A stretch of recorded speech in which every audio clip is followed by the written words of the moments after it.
और आज का समय ऐसा है कि कोई कभी कहा नहीं जा सकता कि कौन कब कहाँ कैसे इस दुनिया से विदा ले लेगा। इसीलिए अपने इस मनुष्य जीवन को, अपने इस कर्म को इतना अच्छा करना है ताकि हमारा जीवन इस जीवन में भी बहुत अच्छा हो और भगवान के पास जाने के बाद भी बहुत अच्छा।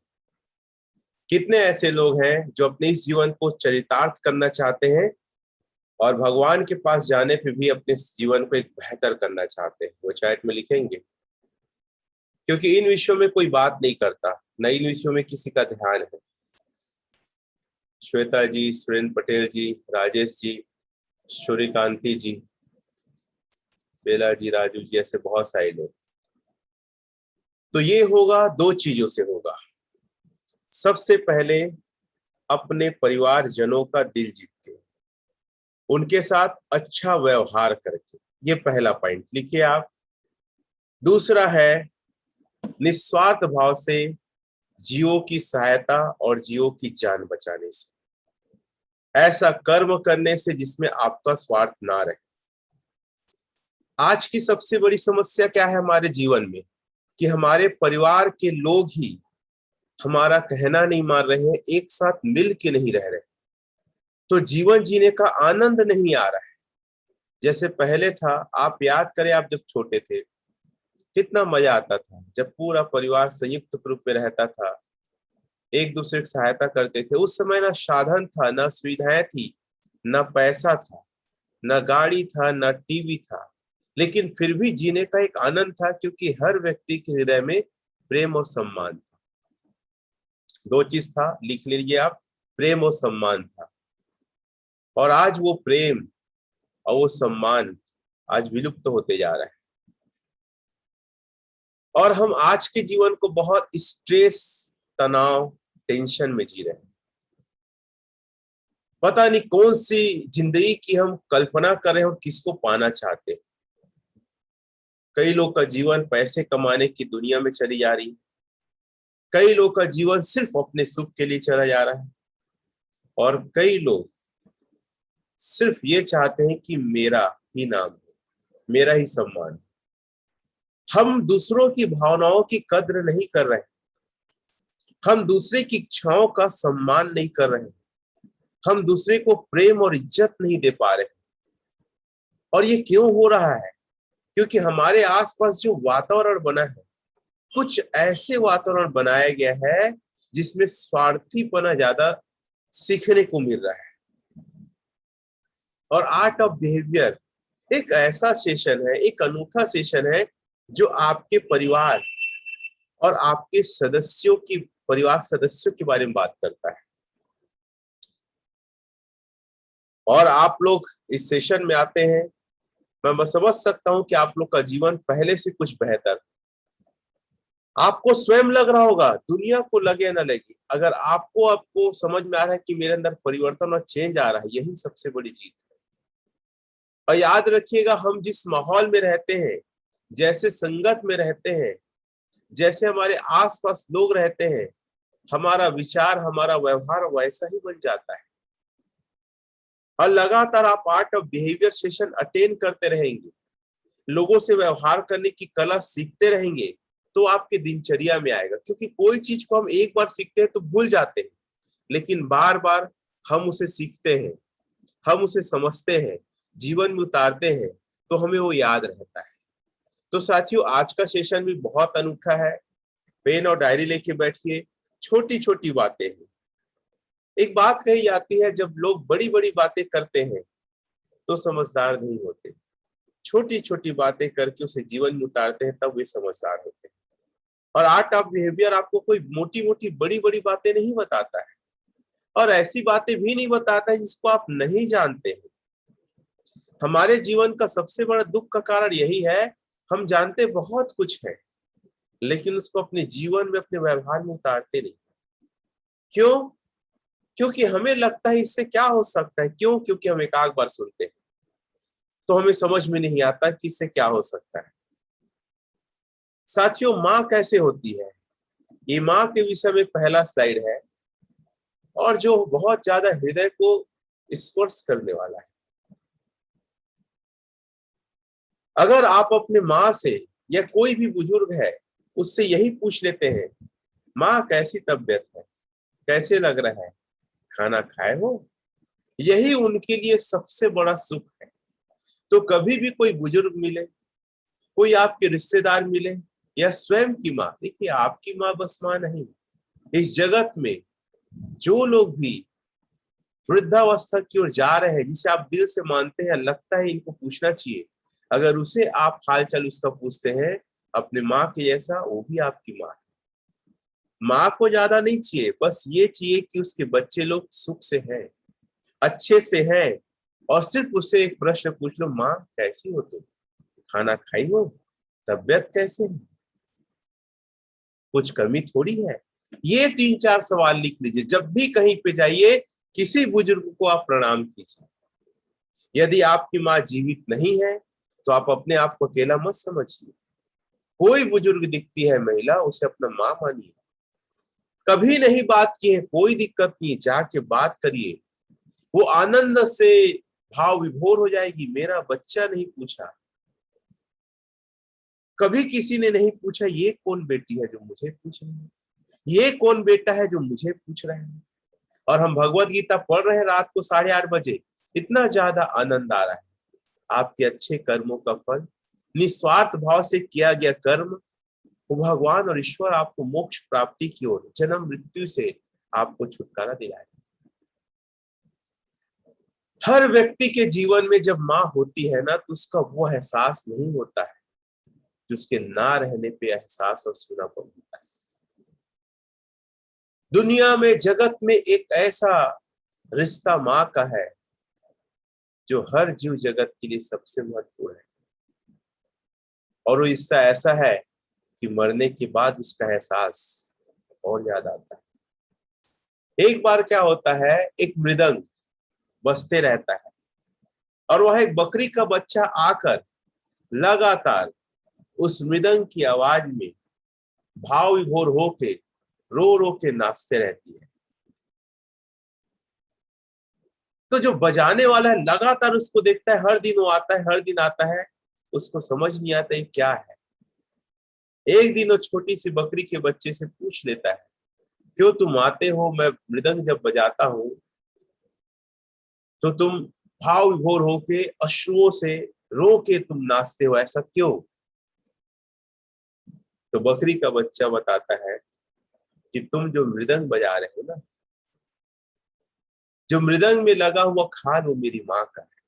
मेरी माँ मुझे बहुत प्यार करती थी और मेरा बहुत ख्याल रखती थी, जैसे मृदंग का आवाज है वैसी मुझे चिल्लाती थी। तो मुझे एहसास होता है जब मृदंग बजता है तो मेरी माँ मुझे बुला रही है,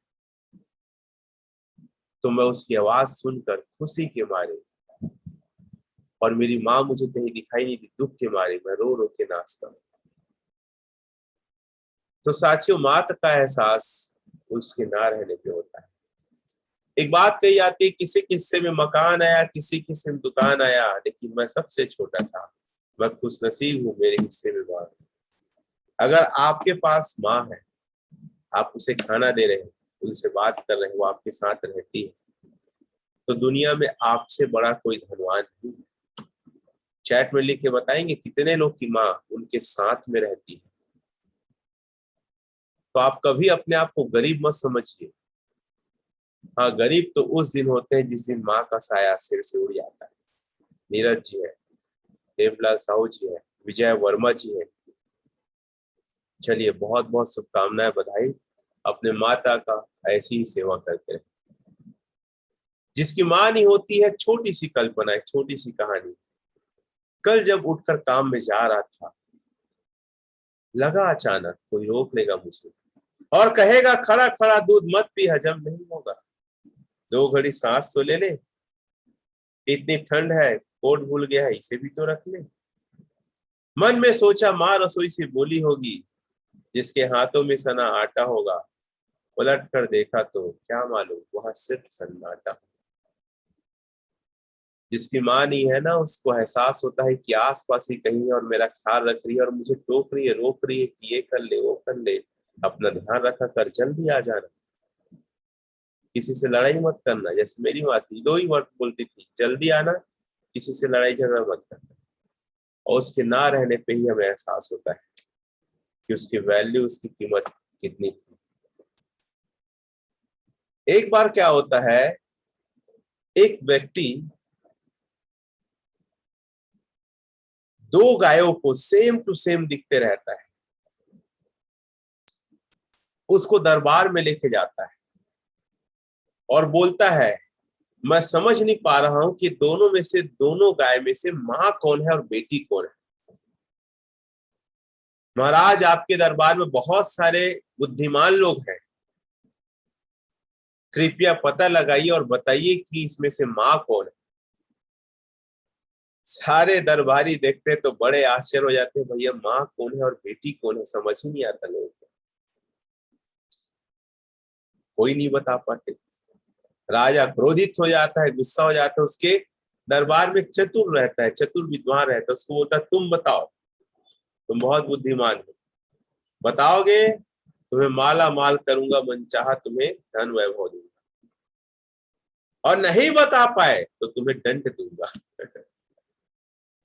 बहुत घबराया था, उसको भी समझ में नहीं आता। अब चूंकि वो दिमाग वाला रहता है तो चालाकी से बोलता है, महाराज इसका उत्तर मैं आज नहीं कल दूंगा। बोलता है ठीक है। गाय वाले बोलता है, क्यों भाई, कल उत्तर चलेगा क्या? बोला, महाराज चलेगा ना। और महाराज नहीं, अगर आप और आपका राज दरबार बता पाया तो मैं जो मांगूंगा वो दे। और महाराज बोला, अगर बता दिए तो ये दोनों गाय मैं दे दूंगा। लेकिन अभी तक ऐसा नहीं हो कि कोई सही उत्तर दे पाया है, और बहुत सारे राजाओं से मैंने धन संपदा और हीरे मोहराज ज्योति मैं जीत के लाया हूं, हारा नहीं हूं मैं। तो चलिए कल देखते हैं हमारा विद्वान क्या बताता है। घर आता है, बड़ा टेंशन में रहता है। उसकी पत्नी बोलती है, सुनो जी, आज कैसे परेशान हो, आपके चेहरे में हवाइयां हो गई है। अरे भाग्यवान, क्या बताऊं, ऐसा चीज आ गया है जिसको सोच सोच के मैं बड़ा दुखी हो रहा हूँ, टेंशन में हूँ। नहीं बता पाया तो महाराज सजा देगा, हो सके जेल में डाल देगा, क्या होगा पता नहीं है। बोले, क्या हुआ? अरे छोड़ ना, तू तू क्या बताएगी, अरे मैं इतने सारे प्रश्नों का हल क्यों मैं नहीं बता पा रहा। हो सकता है मैं आपकी कुछ मदद कर सकूं, बताइए तो सही। अरे दो ठो गाय लाया एक पगला, और दोनों सेम टू सेम है, और बोलता है उसमें से माँ और बेटी बता। कैसे बताऊंगा भाई, कलर सेम, डिजाइन सेम, मुंह आंख नाक कान सब कुछ सेम है। उसकी पत्नी मुस्कुरा के बोली, बस इतना सा ही? वो अक्षय कहा कि बस इतना ही सही है, तेरे को बस इतना ही सा लग रहा है? हाँ, इसको तो मैं बता दूंगी। पागल, तू बताएगी? हाँ बिल्कुल, कल रात दरबार मेरे साथ चलना, आप मेरे को अपने साथ ले जाना। पक्का तो वो रही, मजाक तो नहीं कर रही? अरे 100%, चलिए तो ले चलिए। बोला, चलो भाई। मैं नहीं सही, ये कुछ करके दिखाए। ले जाती है अपने साथ, छोटी सी पोटली रखे रहती है। सबको प्रणाम करते हैं दोनों पति पत्नी। तो विद्वान बोलता है, महाराज इसका जवाब मेरी पत्नी बताएगी। चलो ठीक है, कोई भी बताओ, तुम लोग तो पति पत्नी है, कोई भी बताए मतलब तुम ही बताओगे। तुम्हारी पत्नी जो मांगेगी वो मिलेगा। पोटली निकालती है और थोड़ा सा घास रहता है, उसको सामने रख देती है दोनों का। और एक जो गाय रहती है उसे खाने लगती है, और एक चुपचाप खड़ी रहती है। तो विद्वान की पत्नी बोलती है, जो चारा खा रही है वो बेटी है, और जो खड़ी है वो माँ है। दरबार में सन्नाटा छा जाता है, लेकिन राजा बोलते हैं, ऐसा क्यों है? बोले, माँ का हृदय इतना हो सकता है कि पहले बच्चे खा ले, उसका पेट भर जाएगा तो मैं खाऊंगा, और ये काम सिर्फ दुनिया में माँ ही कर सकती, और कोई नहीं कर सकती। महाराज सारे और जयकार जयकार हो जाता है, धन्य धन्य करके सही उत्तर रहता है, और मनचाहा उसको इनाम दिया जाता है। इस बात से कितने लोग सहमत है कि माँ भूखे रह लेगी लेकिन अपने बच्चों को खाना देगी? अगर ये बात आप देखे होंगे मदर इंडिया पिक्चर में, एक चना मिलता है कीचड़ में, उसे भी धो के नरगिस अपने बच्चों को देती है। इसीलिए माँ का अपमान माँ का दिल और माँ को कभी लज्जित मत करिए, हमेशा उसको सुख और उनकी सेवा करिए। माँ को सुख देना है और उनकी सेवा करना है, दो काम करना है, नोट कर लीजिए आप लोग। तो धन्यवाद, आप सभी लोग अपने चैट में लिख रहे हैं, इसके लिए एक छोटी सी कहानी और बहुत सुनहरा, बहुत अच्छा है। एक बार क्या होता है, एक बेटा अपने माता पिता को आश्रम छोड़ने जाता है। एक लौता बेटे रहता है और उसकी बहुत तंग रहती है कि नहीं, मैं इस सास ससुर लोग को नहीं रखूंगी, बहुत ज्यादा परेशानी होती है, दिक्कत होती है, मैं नहीं रखूंगी, मुझे आराम से चैन से रहना, मैं सेवा नहीं कर सकती। अपनी पत्नी को समझाता है लेकिन नहीं मानती, तो वो बच्चा सोचता है चल ठीक है, मैं इनको आश्रम में रखता हूँ। तो आश्रम में छोड़ने जाता है। जब छोड़ के वापस मुड़ते रहता है तो उसके माता पिता उनको बोलते हैं, सुनो बेटा, हम तुमसे आखिरी में एक बात कहना चाहते हैं। तो वो लड़का बोलता है, हाँ बोलिए पिताजी। अपने आप को कभी तुम दोष मत देना कि मैंने अपने माता पिता को आश्रम में छोड़ दिया है, वृद्धाश्रम में। ये तुम्हारे पापों की और तुम्हारी गलतियों की सजा नहीं है बेटा, ये हमारे पापों की और हमारी गलतियों की सजा है। वो चुपचाप रहता है लड़का, और मनी मन सोचता है ऐसे बाबूजी क्यों बोल रहे हैं। तो उसका बाबूजी बोलता है, तुम सोच रहे होगे ऐसा मैं क्यों बोल रहा हूं, क्योंकि बेटा पाप हमने किया है, गलती हमने किया है, इसकी सजा तो हमको मिलनी थी। 3 बेटियों को कोख में मारा, तब तू आया। तो 3 बेटियों को कोख में मारने की सजा तो हमें मिलना ही था ना। अगर वो बेटी रहती तीनों, तो तुम्हारे जैसे हमें अनाथ आश्रम में छोड़ के नहीं जाती, वो हमें अपने साथ में रखती और हमारा सेवा और सत्कार और हमारा सम्मान, हमारे हर दुख सुख में साथ देती। तो साथियों, बेटी ही है जो आपकी सेवा करेगी सच मायने में। ऐसा नहीं कि बेटा नहीं करेंगे, लेकिन कर्मों की सजा 3 जगह मिलता है। भगवान श्री कृष्ण कहते हैं, इस जन्म में, ऊपर जाने में और अगले जन्म में। कल मैं सुन रहा था अनिरुद्धाचार्य जी का एक भगवत गीता, वो बता रहे थे कि अगर जो लोग इस जीवन में दुख अपने पापों का नहीं भोगते जल्दी मर जाते हैं, तो सीधा नर्क में जाते हैं और वे अगले जन्म में बहुत ज्यादा दुख और गरीबी के शिकार बनते हैं। जिन खोजिया 3 पाइया गहरे पानी पैठ, मैं बपुरा बूढ़न डरा रहा किनारे बैठ। जो कोशिश करते हैं वे कुछ न कुछ पा ही लेते हैं, लेकिन जो कुछ नहीं करते, सोते हैं, घर में रहते हैं, प्रयास नहीं करते, हारने का, डूबने का, किनारे में बैठे रहते हैं सोच के, वो कुछ नहीं कर पाते। आप आर्ट ऑफ बिहेवियर में आए हैं, मतलब आप कुछ सीखना चाहते हैं, समझना चाहते हैं, तो उन लोग से कई गुना आपका जीवन और आपका परिवार सुखी रहेगा जो इस सेशन में नहीं है या इस कला को नहीं सीख रहे हैं। अगर आप डायरेक्ट सेलिंग इंडस्ट्री में है, घर में बैठे हैं, देर तक सो के उठ रहे हैं, आप टीम की मीटिंग नहीं ले रहे हैं, टीम को गाइड नहीं कर रहे हैं, टीम को एक दिशा नहीं दे रहे हैं, तो आप ज्यादा कुछ नहीं कर पाएंगे। फील्ड में नहीं कर रहे हैं, 1 to 1 फॉलोअप नहीं कर रहे हैं, तो ज्यादा कुछ नहीं कर पाएंगे। तो निकलिए और काम करिए, मेहनत करिए। कई लोग को लगता है कि अरे यार ये रमेश पटेल क्या क्या सिखाते रहते, इससे क्या होगा। ये सब फालतू चीजें, इससे पैसा थोड़ी आता है। देखिए, मेरे जीवन का उद्देश्य अलग है, मैं जिंदगी को एक अलग तरीके से लेके चल रहा हूं। मेरा जीवन में सिर्फ पैसे कमाने का उद्देश्य नहीं है, मेरे जीवन में पुण्य कमाने का उद्देश्य है। लोक व्यवहार सेशन से क्या होगा, इसका उद्देश्य क्या है? सबसे पहले परिवार को खुशहाल बनाना, परिवार का हर सदस्य एक दूसरे का सम्मान और सेवा करे, परिवार को स्वर्ग बनाना, ये सबसे पहला उद्देश्य है। और आज कोई भी ऐसा सेशन लेके नहीं आ रहा जो परिवार और रिश्तों के बारे में बात करे।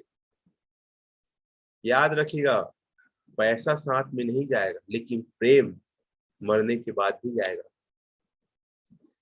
और पारिवारिक हिंसा की वजह से, 3 वजह से पारिवारिक हिंसा होता है। एक हत्या होता है, दूसरा होता है आत्महत्या होता है, तीसरा तनाव से होता है, तनाव से लोग मरते हैं। आज मरने का सबसे बड़ा कारण डिप्रेशन है। बीमारियां जो आ रही है डिप्रेशन, ये दूर करना चाहते हैं। कहीं मैंने पढ़ा था, अरे एक व्यक्ति ने हत्या कर लिया, 3 इडियट में, हाँ 3 इडियट में देखा था। अरे उसने हत्या की, स्टूडेंट हत्या करता है ना, तो आमिर खान बोलते हैं अपने सर से, सर ये हत्या नहीं है, ये आत्महत्या नहीं है, ये मर्डर है। ये आत्महत्या नहीं किया लड़का, मर्डर किया है। मतलब मर्डर मतलब आप नहीं किया, उसका तनाव और डिप्रेशन और दबाव डाल। तो याद रखिए, जब भी कोई आत्महत्या करता है ना, तो आत्महत्या नहीं होता है, वो मर्डर होता है। कोई इसको मारे रहता है, और लाखों नहीं करोड़ों लोग की जान को इस जीवन में मैं बचा के रहूंगा। ये मेरा आत्मविश्वास बोलता है, भगवान वासुदेव मेरे अंदर बोलते हैं कि नहीं रमेश पटेल, तुम करोड़ों लोग की जान बचाओगे इस सेशन के माध्यम से। विश्वास कर, मैं तेरे साथ हूं। ये भगवान श्री कृष्ण मुझे हर बार हर दिन बोलते हैं। इसलिए कोई कितना आलोचना करता है, किसी को समझ नहीं आता है, कुछ मत सोच, तू कर्म कल फल देने के लिए मैं बैठा हूं ना। भगवत गीता पढ़ा रहा है, ऐसे लोग को पढ़ा रहा है जो कभी कथा में बैठते नहीं, प्रवचन में जाते नहीं।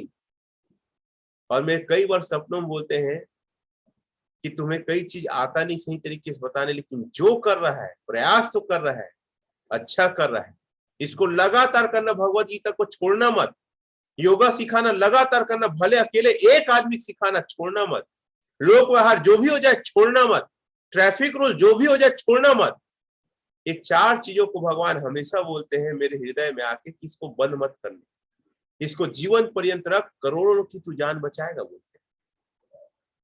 ये 4 सेशन कितने लोग को लगता है वाकई में लोगों की जिंदगी को बनाने, लोगों की जान बचाने के लिए? ट्रैफिक वाला, लोक व्यवहार, भगवत गीता और योगा। वो लोग अपना मत प्रस्तुत करेंगे। कितने लोग को ये लगता है?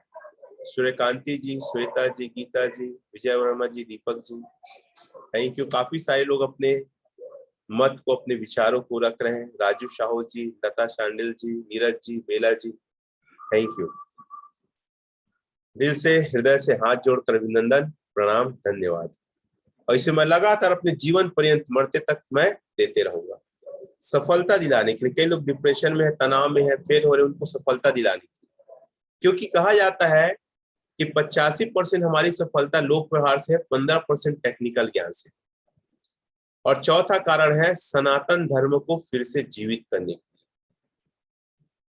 हम कलयुग की ओर लगातार एक मतलब विनाश की ओर बढ़ रहे हैं कलयुग में, तो हम सनातन धर्म को फिर से जीवित कर सके, ये हमारे इस सेशन का उद्देश्य है। कई लोग बोलते हैं ये सब फालतू है, इससे किसी की जिंदगी बदलती नहीं है। चलिए एक कहानी बताना चाहूंगा। ये कहानी मेरे दिल के बहुत करीब है, जीत आपकी पुस्तक से है, शिव खेड़ा का। एक व्यक्ति समुद्र किनारे टहलते रहता है, लहरें आती है, स्टारफिश मछलियां किनारे में आती है, तेज धूप रहता है, और स्टारफिश मछलियों की विशेषता है धूप आता है पड़ता है तो उनकी जान जाती है, मरते जाते हैं। और जो टहलते रहता है व्यक्ति बार बार एक मछली को उठाता है, पानी फेंकता है, फिर उठाता है, पानी में फेंकते रहता है। दूर से एक आदमी देखता है क्या पागलपंती जैसे कर रहा है, बार बार मछलियों को उठा फेंक रहा है। आके बोलता है क्यों भाई तुम क्या कर रहे हो? बोलता है देख भाई मैं मछलियों को उठा के पानी फेंक रहा हूँ। अरे पागल, इस प्रकार करके तो कितनी मछलियों की जान बचा पाएगा? एक मछली को उठाकर हाथ में रख के बोलता है मैं कितनी मछली की जान बचा पाऊंगा ये तो मुझे नहीं पता है। उस एक मछली को पानी में फेंक के बोलता है इसकी जान मैंने जरूर बचा दी। तो साथियों मुझे नहीं मालूम कि कितने लोग की जान इससे बचेगी, लेकिन जो मुझे सुनेंगे उनकी जिंदगी, उनका परिवार, उनका व्यवहार जरूर बदलेगा, और कई लोग की जान जो मुझे सुनेंगे उनका बचेगा। ऐसे कितने लोग हैं जो इस सेशन में महसूस करते हैं कि नहीं उनकी जान बच रही, उनकी जिंदगी बच रही, उनका परिवार सुखी, अच्छे से रहने का तरीका सीख रहे हैं। इस सेशन में एक जने है तो भी मैं एक जने के लिए अपना सर्वस्व झोंक दूंगा, क्योंकि जीवन में एक जने का जीवन बनाना और बचाना सबसे बड़ा पुण्य का काम है। विजय जी, लता जी, ऐसे काफी सारे लोग लिख रहे हैं। थैंक यू राजकुमारी, सुरेंद्र पटेल जी, धन्यवाद। ऐसे बहुत सारे, राजू जी, बहुत बहुत धन्यवाद आप सभी लोग का। और अपने जीवन को ऐसे ही आप लोग बदलते रहिए, ऐसे ही अपने जीवन को बेहतर करते रहिए। लोक व्यवहार का उद्देश्य, मेरा भारत देश ऐसा नहीं था भाई, बड़ा दुख होता है। पहले पूरा भक्तिमय था, वात्सल्य था, प्रेम था, ये सारा चीज था, करुणा था, दया था, ये सारा चीज मेरे देश में, सद्भावना था, सबको समारोह से देखा जाता था, सम्मान था, बहुत ज्यादा बड़े बुजुर्ग, संस्कार था, आदर था, ये सब विलय हो गया है। ये सारे चीजों को फिर से मानव के शरीर में लाना और माँ भारती के चरणों में अर्पित करने का मेरा उद्देश्य है, और इसी उद्देश्य में मैं सफल होऊंगा। आप मेरा साथ दीजिएगा तो और तेजी से हम सफल होंगे। साथियों, आज के सेशन का सबसे महत्वपूर्ण चीज, लोगों का चहेता बनने के सफल पूर्वक सूत्र या सफल होने के एक सूत्र, और ये सूत्र आप जानते हैं, फिर भी मैं इसको थोड़ा अच्छे से बताना चाहूंगा। इस सूत्र का नाम क्या है? अच्छे श्रोता बने। जो लोग अच्छे श्रोता होते हैं वही अच्छे वक्ता होते हैं, और बहुत सारे मतभेद, बहुत सारी लड़ाइयां, बहुत सारे करवाहट, आप ध्यान से किसी का बात सुनते हैं तो दूर हो जाते हैं। कैसे? गुस्सा ठंडे करने का सबसे अचूक तरीका क्या है? लोगों की बातों को सुनना। कोई बहुत तमतमाया है, गुस्साया है, कोई भी आदमी अगर आपके परिवार में, बिजनेस में, बाहरी दुनिया में, गाड़ी चला रहे अनजान व्यक्ति, कभी भी एक तरीका याद रखना, कोई भी टेंशन में आ गया, गुस्सा आ गया, भड़क गया, आप सिर्फ सुनो, हाँ जी ठीक, ओके, हाँ ठीक ठीक, हाँ, सिर्फ सुनो आप, उसका गुस्सा आप ही आप ठंडा होगा। जैसे कि एक लोहार है, एक लोहे को गर्म करता है, तो उसको ठंडा करने का तरीका क्या है? ठंडा करने का दो तरीका है, या तो पानी में डाल दे या चुपचाप रख दे। पानी में डालने से क्या है, बहुत ज्यादा आवाज आता है, वो तरीका हमको नहीं निपटाना है कि उसको समझाएं सामने वाले को। उस लोहे को चुपचाप एक जगह रख दो, अपने आप ही ठंडा हो जाएगा।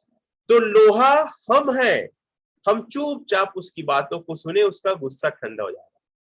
किसी की बातों को जब आप दिल से सुनते हैं तो आत्मा की गहराइयों को भेदती है, मतलब उसके दिल में बसते हैं। अगर कोई व्यक्ति आपको पसंद करे, चाहे बिजनेस में हो चाहे रिश्तों में हो, तो जब सामने वाले की बातों को सुनते हैं तो आपको पसंद करने लगता है।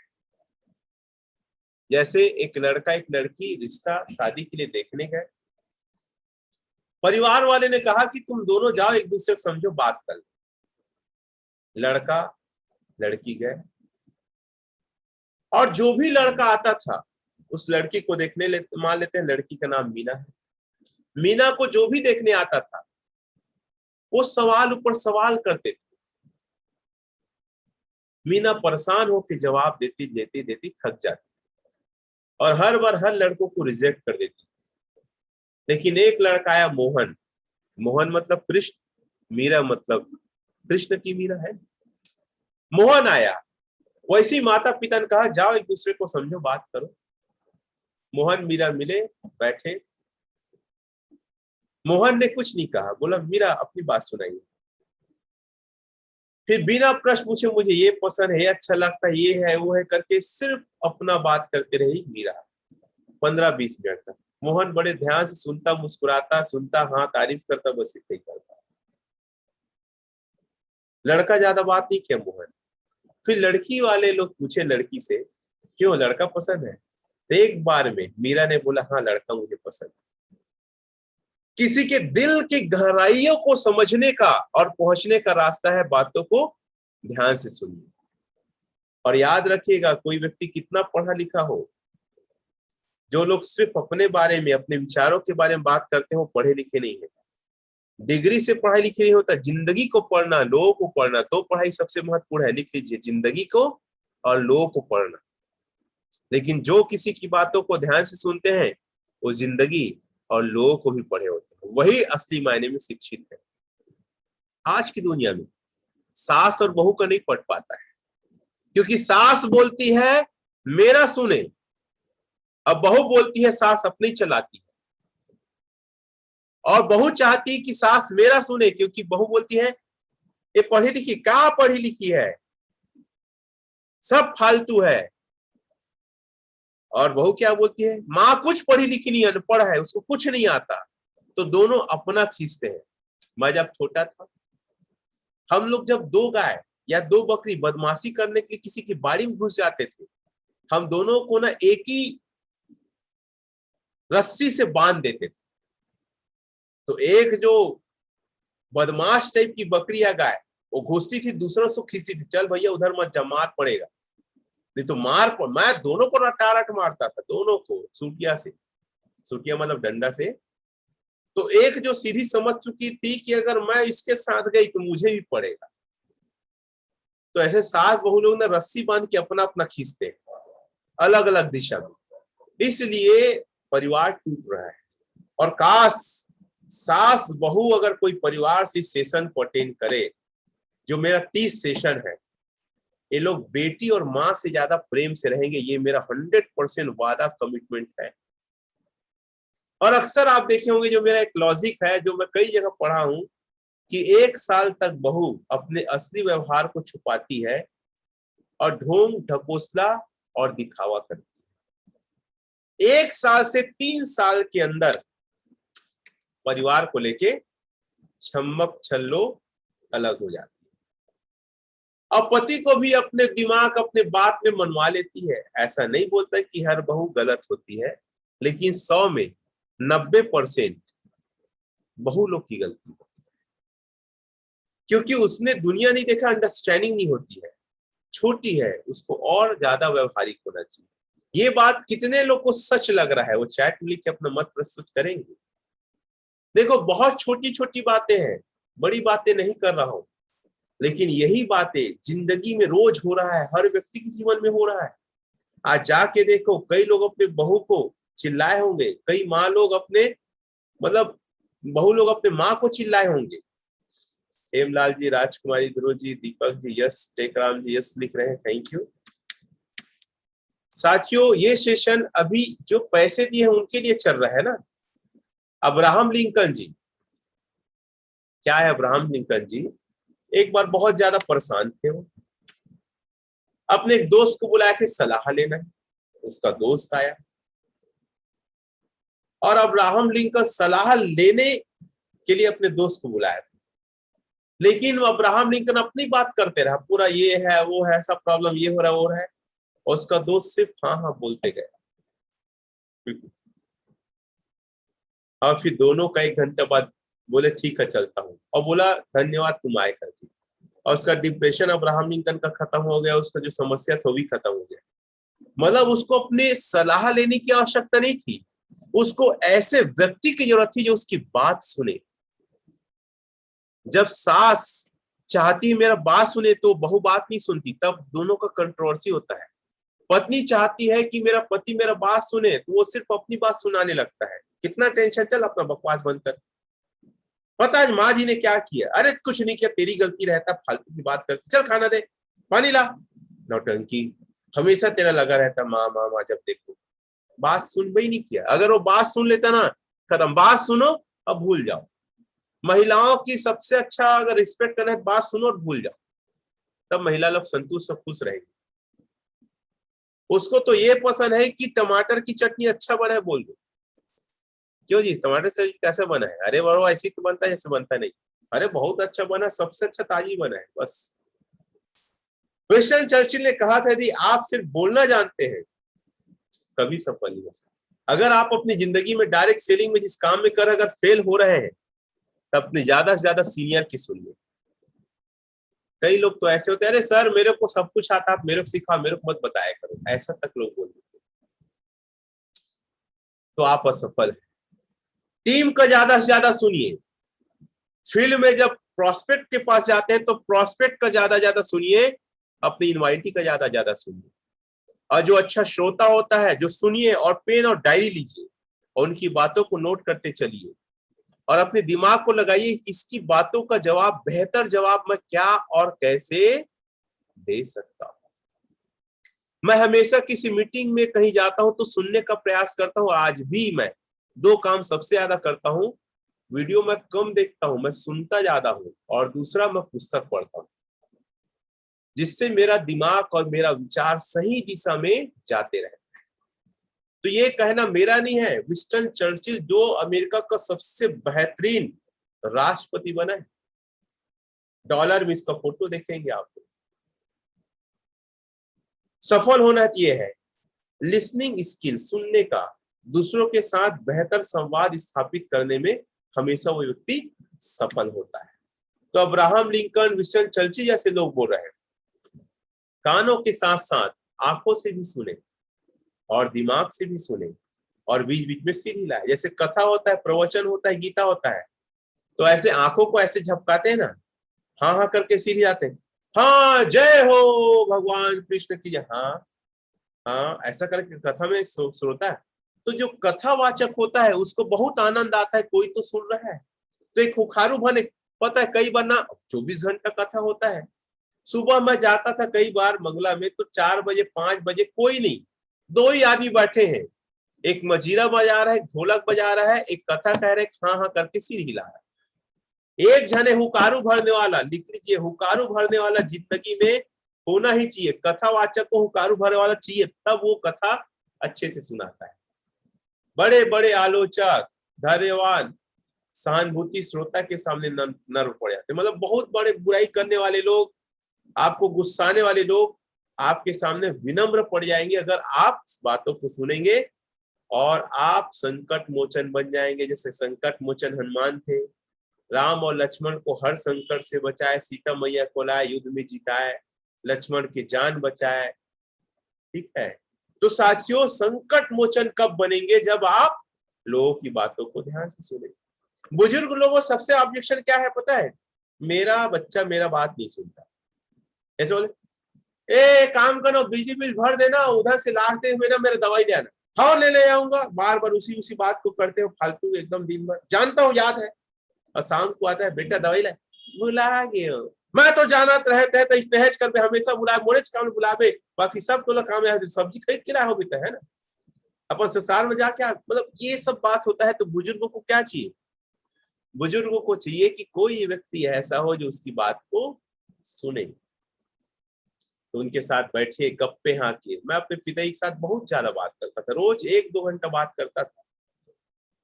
बहुत खुश रहते थे, बहुत ज्यादा मेरे से प्रेम करते थे, और बहुत ज्यादा मेरे को अपने दिल के करीब रखते थे। सबसे ज्यादा हम 3 भाई 3 बहन होते हैं ना, सबसे ज्यादा क्यों पता है? क्योंकि मैं उनका सम्मान ना उनके बातों को सुन के कर, उनके बात को कभी काटता नहीं था और ना नहीं बोलता था। मेरी आदत, मैं बहुत ज्यादा समय बिताता था उनके साथ। मोहल्ले में आप लोग देखे होंगे ये लड़ाई, चुंदी चुंदा वाला पटकी पट्टा वाला, गाली गुस्तान वाला। क्यों? मोहल्ले में ऐसा लड़ाई देखे होंगे जो एक आदमी चिल्ला चिल्ला के बोल रहा है तो दूसरा बोल रहा है, और कोई किसी का बात को नहीं सुन रहा है। ऐसे कितने लोग लड़ाई देखे मोहल्ले और गली में। इसको मैं स्टूपिड कॉमन मैन बोलता हूँ। ये लोग ऐसे हैं कि जो ना अपना आपको ही सुनाते रहते हैं, किसी और को नहीं। जब कोई बात कर रहा है ना, तो कभी बीच में मत टोको, ये गलत बोल रहे, मैं बोलना चाहूंगा, नहीं, उसको पूरे बोलने का मौका दो, अपने भड़ास को निकालने का मौका दो, खुद वो खुद थक जाएगा। ज्योति जी या नीरज जी देखेंगे ना, बहुत लड़ाई झगड़ा करेंगे, और यदि आपको बीच में बोलने का मौका मिले, कई इतना उत्साहित हो जाते हैं, सर मैं कुछ बोलना चाहता हूँ, मैडम कुछ बोलना चाहता हूँ, या घर में अब बीच में घुसेड़ देते हैं। जैसे गाड़ी होता है, एक्सीडेंट कब होता है? अरे लाइन से एक पीछे एक लगाओ ना, बीच में घुसेड़ दिए तो एक्सीडेंट। और चक्का जाम तो इसीलिए होता है ना। तो चक्का जाम और एक्सीडेंट हो जाता है, क्यों? क्योंकि हम बीच में बात करते हैं। अगर लग रहा है कोई बात करना है, सबसे अच्छा नोट करो दिमाग में और डायरी पेन में। कई लोग होते हैं, मैं तो बीच में भुला जाता हूँ, मैं तो भुला जाती हूँ, मैं बोलना चाहती, कहाँ भुला गया था? कम दिमाग। तो अगर कम दिमाग है, पेन और डायरी रखना, दिमाग में नोट कर ले, मोबाइल में नोट कर लो ना आप, दिमाग में पेन डायरी मोबाइल में नोट कर लो। बहुत जरूरी हो तो बोलो कि एक्सक्यूज मी, या बोलिए मैं क्षमा चाहता हूँ, यहाँ पे थोड़ा टोकना चाहता हूँ, मैं एक बात रखना चाहता हूँ, प्लीज अगर आपकी इजाजत हो तो मैं अपनी बात कहूँ। एक्सक्यूज मी सर, मैं यहाँ पे कुछ बात रखना चाहता हूँ, अगर आपकी अनुमति हो तो मैं रखना चाहूंगा। तो ऐसा करके ना बोल के, क्षमा मांग के आप अपनी बात रखिए, लेकिन हड़बड़ाहट में, एक्साइटमेंट में मत रखिए। तो साथियों, आपको किसी से गली मोहल्ले में लड़ाई नहीं, अगर कोई गाली दे रहा है, कोई चिल्ला रहा है, चुपचाप शांत रहो, क्योंकि वो जो कर्म कर रहा है उसका फल उनको मिलेगा।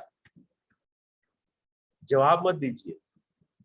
बच्चे लोग सबसे ज्यादा चाहते हैं कि मम्मी पापा उनके पास हो। कई बार हम बहुत ज्यादा बिजी रहते हैं, मम्मी मम्मी सुनो ना, हाँ क्या है, मैं काम कर रही, देख नहीं रही है, चिल्ला के बोलते, नहीं नहीं वो देखो ना गोलू ये कर रहा है वो कर रहा है, या कोई जेन्युइन चीज है, वो गाय आ गया, हम सुनते नहीं, वो गुस्सा आ जाते हैं, जैसे बालक गुस्सा है ना वैसे गुस्सा आ जाते हैं। तो जब भी बच्चे आपके पास आए, मैं हमेशा मम्मी की बात को पूरा सुनता हूँ और उसकी इच्छाओं को हमेशा पूरी करता हूँ। जैसे कल पापा 5 रुपए चाहिए, अब मैं थोड़ा बिजी था, वो ऑनलाइन पेमेंट वगैरह ट्रांसफर कर रहा था, तो मैं गुस्सा सकता था, लेकिन नहीं, ठीक है देता हूँ। उठा, जाके दिया, क्या कैसे लाना, चॉकलेट लाऊंगी, वो तो पूरा उसकी बात को भी सुना। तो खासकर बच्चे और बुजुर्ग और महिलाओं की बात को ध्यान पूर्वक सुनना है। अच्छे श्रोता की उपाध्याय जी 8 चीज बताते हैं। इच्छा होना, सुनने की इच्छा होना, उपदेश का श्रवण करना मतलब वही सुनना, ग्रहण करना मतलब आत्मसात करना, संकल्प पूर्वक उसे जीवन में उतारना, कालांतर में उसे विस्मित नहीं होने देना, मतलब वो जो बोल रहा है उसे कहना मानो, उसे बार बार विचार करो कि जो बोला है, अयोग्य को छोड़ दो, उसमें बुराई को छोड़ दो, वो कैसा निर्णय लेता है छोड़ दो। ऐसा करके 8 गुण होते हैं। इस 8 गुणों को अपने जीवन में हमको अपनाना है। बच्चों की बातों में ये हमारी एक कहानी है जो बहुत ही बेहतरीन कहानी है। एक बार क्या होता है, 3 साधु भिक्षा मांगने के लिए परिवार में रहते हैं। परिवार में 3 सदस्य रहते हैं, पति पत्नी और एक बच्ची। तो तीनों साधु आते हैं और उनसे बोलते हैं कि देवी हमें भूख लगा है, हमें खाना चाहिए। बोलते ठीक है महाराज, कुछ समय तक विश्राम करिए, हम आपके लिए भोजन की प्रबंध करते हैं। भोजन का प्रबंध करते हैं लोग कुछ समय बाद। तो साधु लोग बोलते हैं कि हम में से कोई एक जाएगा। ठीक है, बोलता है कौन जाएगा, नाम बताइए तीनों महोदय। एक बताता है धनदास, दूसरा सफलता दास, तीसरा प्रेमदास। अब वो पत्नी बोलती मैं, कौन पहले आएगा उसको मैं पूछ के बताती हूँ अपने हस्बैंड से। तो अपने हस्बैंड से जाके चर्चा करती, सुनो जी 3 साधु है, तीनों में से किसको हम खाना खिलाए। बोले नाम क्या क्या है, धनदास, सफलता दास, प्रेमदास। तो बोलती है काम करो, सफलता दास को बुला। तो उसकी पत्नी बोलती नहीं, सफलता दास को नहीं बुलाएंगे, हम लोग धन दास को बुलाते हैं, धन दास नाम है, धनी धन आएंगे महात्मा हमारे घर के अंदर आ गए।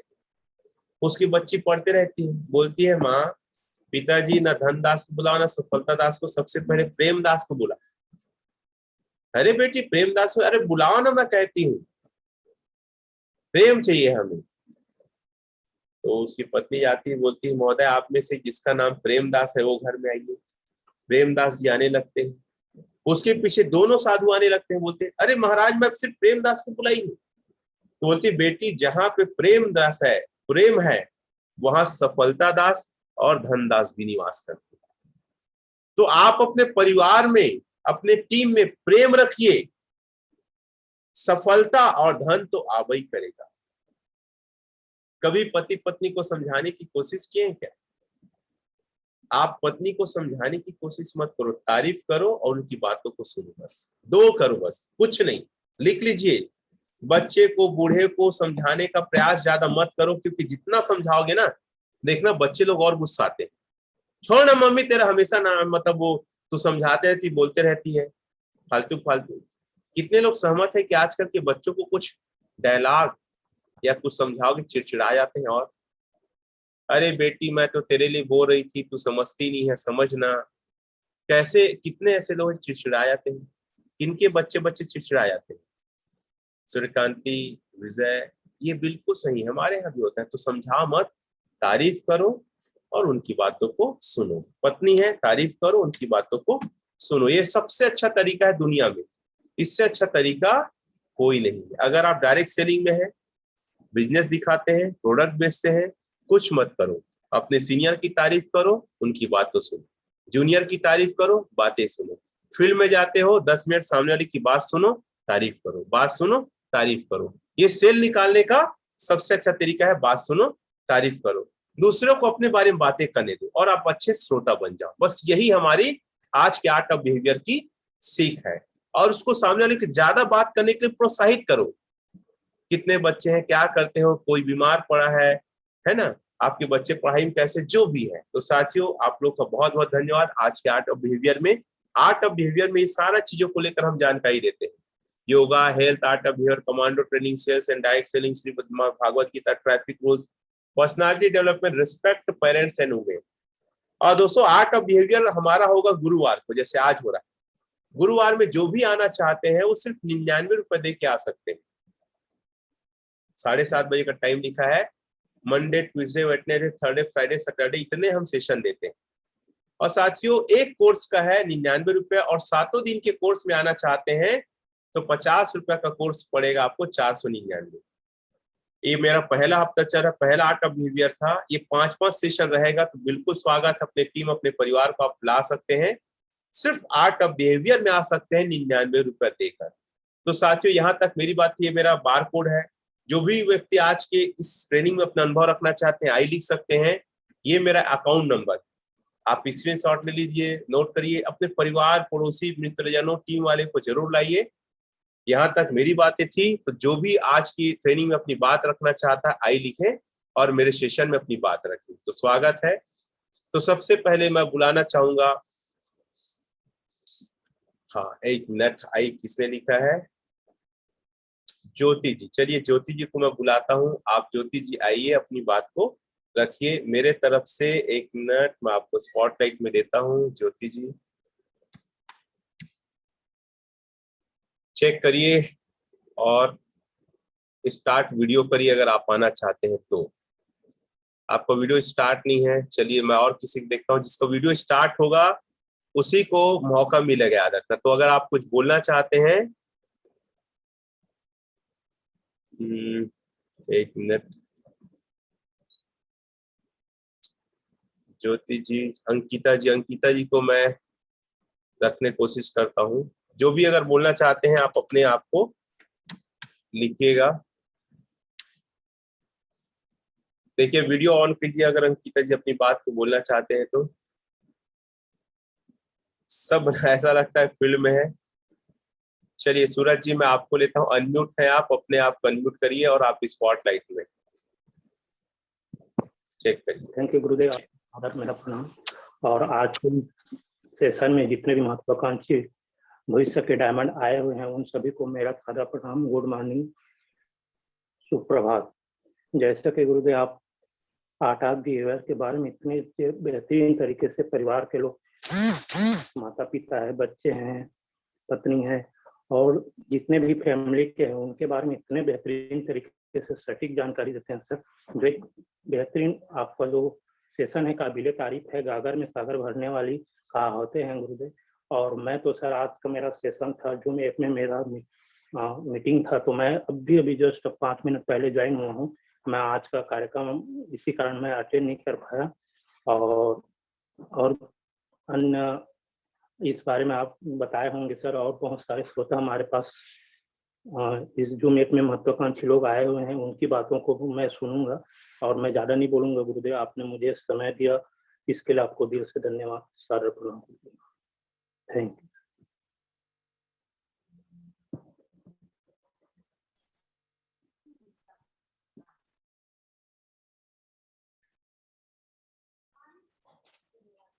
बोलिए बोलिए विजय वर्मा जी। दोस्तों नमस्कार और मेरे महागुरु को प्रणाम। सर वाकई में आज जो आपने जानकारी दिया है आर्ट ऑफ बिहेवियर का, वाकई बहुत ही जबरदस्त सर। क्योंकि जितना ज्यादा हम सुनेंगे उतना ही ज्यादा हर क्षेत्र में हम सफल होंगे, चाहे वह पारिवारिक क्षेत्र हो चाहे बिजनेस हो। क्योंकि सुनने की जो क्षमता है वही हमको आगे बढ़ाता है। और बहुत ही जबरदस्त आपने कहानियां बताए हैं सर। मैं एक छोटा सा 1 मिनट का कहानी बताऊंगा, वही सुनने पे आधारित है। क्या होता है, गौतम बुद्ध जो है ना, एक वृक्ष के नीचे तपस्या करते रहता है और उसी रास्ते से होकर एक तालाब जाना पड़ता है।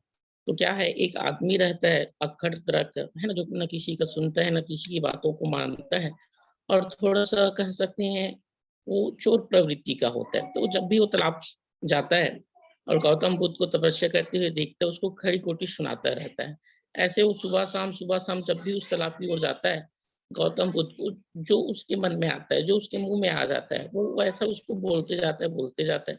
लास्ट में जो व्यक्ति है, वो धीरे-धीरे थक जाता है और लास्ट में उस गौतम बुद्ध के पास जाता है और उनसे प्रार्थना करता है कि हे प्रभु, मैं आपको इतना खरी-खोटी सुनाता हूँ, रोज़ सुनाता हूँ, सुबह-शाम सुनाता हूँ, आप एक शब्द भी नहीं बोलते। तो गौतम बुद्ध जो है वो आँख खोलता है, उस व्यक्ति को बोलता है, उसी के पास एक फूलों का जो है ना गुच्छा रहता है, माला रहता है, उस माला को उस चोर को देता है, यानी उस दुष्ट व्यक्ति को देता है। और वह दुष्ट व्यक्ति जो कहता है सर मैं इसको क्या करूँगा? है ना? उस महात्मा बुद्ध को बोलता है कि मैं इसको क्या करूँगा?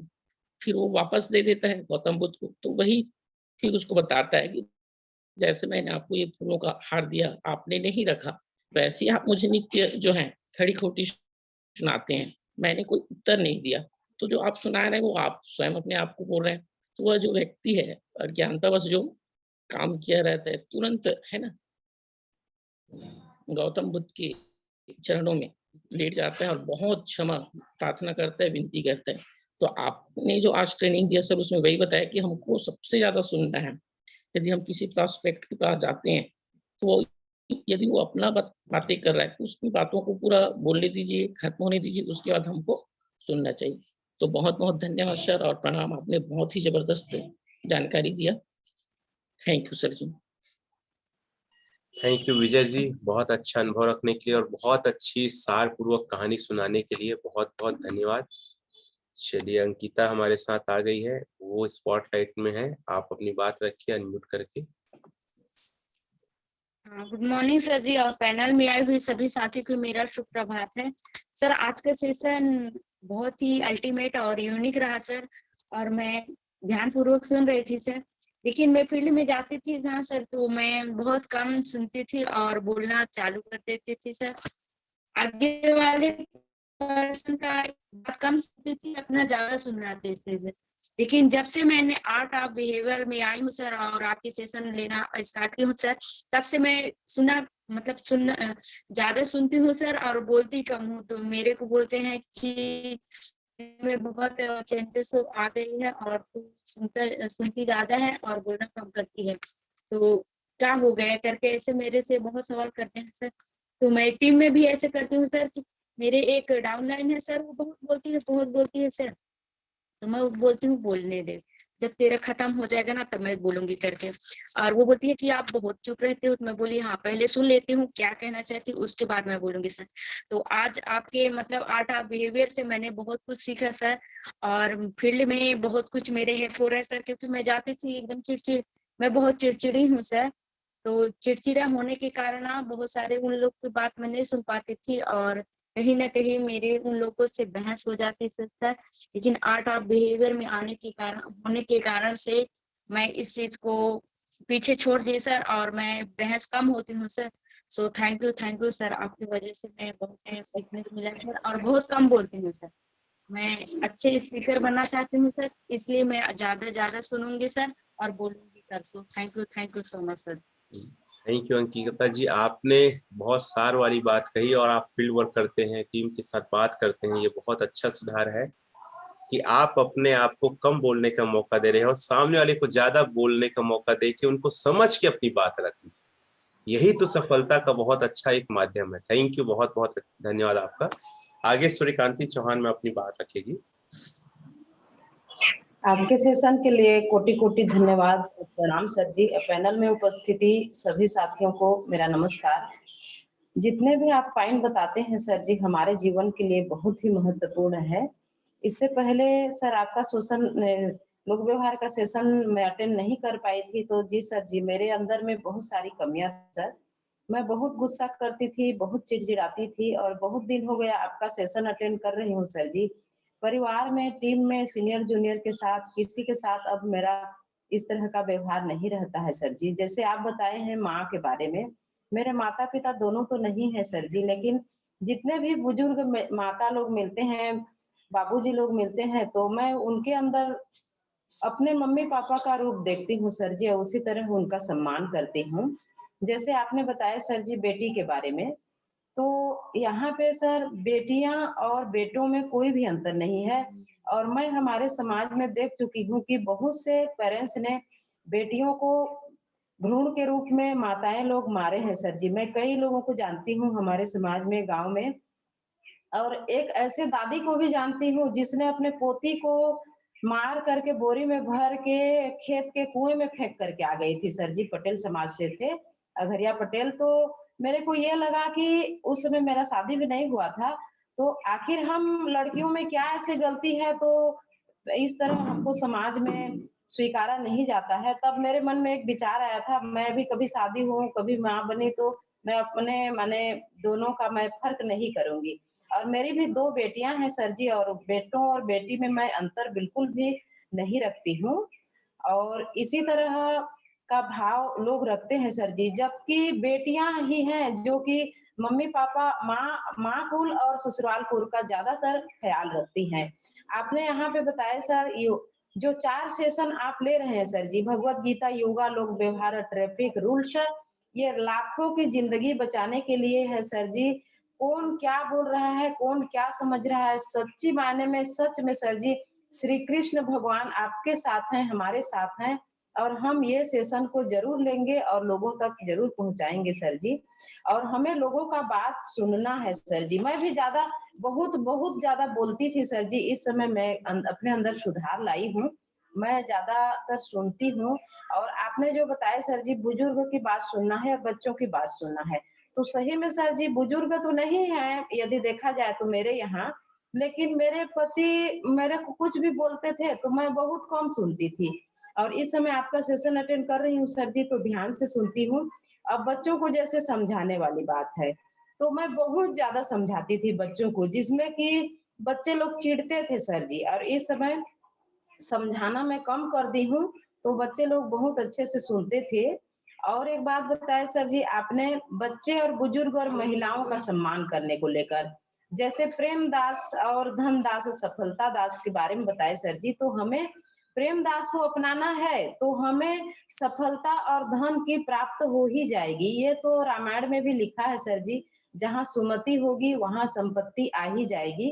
तो आज के सेशन के लिए सर आपको कोटि कोटि धन्यवाद सर, और प्रणाम सर जी। जी सर धन्यवाद, मैं इतना ही बोलना चाहती हूँ। Thank you Suryakanti Chauhan madam, आप हमारे बेस्ट स्टूडेंट हैं और अपनी बातों को सहजता से, सरलता से और इतने अच्छे से रखते हैं कि हम सब इस ट्रेनिंग के सार को और समझ जाते हैं। बहुत बहुत धन्यवाद, और सभी को फिर से प्रणाम। आप लोग का दिन शुभ रहे। धन्यवाद। जय श्री कृष्ण।